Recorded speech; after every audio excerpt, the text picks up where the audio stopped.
The Curse of the Black Pharaoh. Chapter 1. Awakening from Darkness. Professor Igor Melnik stood in the middle of the vast desert, gazing at the ancient pyramid towering before him. The sun was slowly setting beyond the horizon, casting long shadows over the entrance to the tomb that archaeologists had just uncovered. The air was filled with the scent of antiquity and secrets that had lain dormant for millennia. "Professor, are you sure we should be doing this?" asked the young Egyptian guide Ahmed, eyeing the entrance with visible fear. "This is the tomb of the Black Pharaoh. They say he does not forgive those who disturb his rest." Melnik merely smiled, raising his lantern. "We are not here to fear legends, Ahmed. We are here to uncover history." His team consisted of experienced archaeologists and history students, all captivated by the thought of discovering something extraordinary. They stepped into the narrow corridor, its walls covered in hieroglyphs and eerie carvings. "There's something written here," said Dr. Maria Orlova, an expert in ancient texts, running her fingers over the engraved symbols. "Whoever disturbs the Great One's sleep shall become his shadow." "These are just burial curses meant to scare off tomb robbers." Melnik waved dismissively and took a few more steps forward. Ahead lay a massive sarcophagus. Its surface was black, as if burned, and on the lid was the carved face of a pharaoh, smiling. Chapter 2. The Broken Seal. Melnik stepped closer, cautiously running his hand over the lid of the sarcophagus.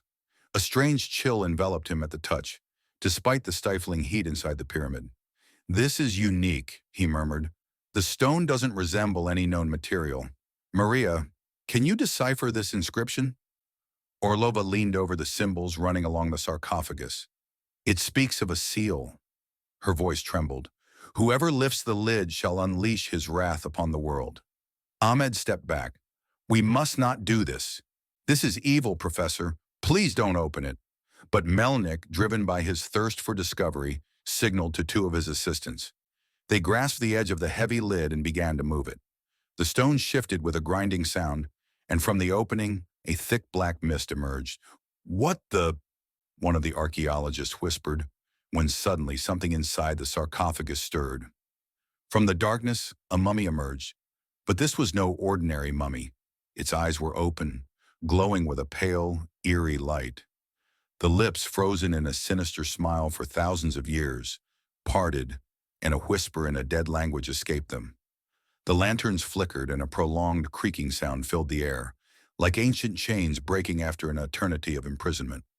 "He's waking up," Orlova whispered, stepping back, and then the mummy's eyes locked onto Melnik's. Chapter 3. The Wrath of the Cursed. Suddenly, one of the archaeologists screamed and collapsed to his knees, clutching his head. He began muttering incoherently, his body convulsing in violent spasms. "Get him out of here," Melnik ordered, but no one moved. The mummy slowly raised a withered hand and pointed at the professor. A whirlwind formed around him, despite the pyramid being completely sealed. The candles flickered out, and darkness consumed everything. Screams echoed through the chamber as, one by one, the archaeologists fell, their eyes wide with terror. Only Ahmed and Orlova ran toward the exit. "We have to escape," she screamed. "Too late," Ahmed whispered. "He has been unleashed." At that moment, a deep rumbling sounded from outside. The pyramid was collapsing. Orlova realized that if they didn't get out now, they would become part of this tomb forever. Chapter 4. Escape or Trap.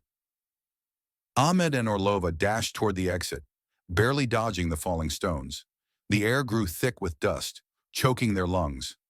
They emerged from the pyramid just as its walls caved in, burying Melnik and the entire expedition inside.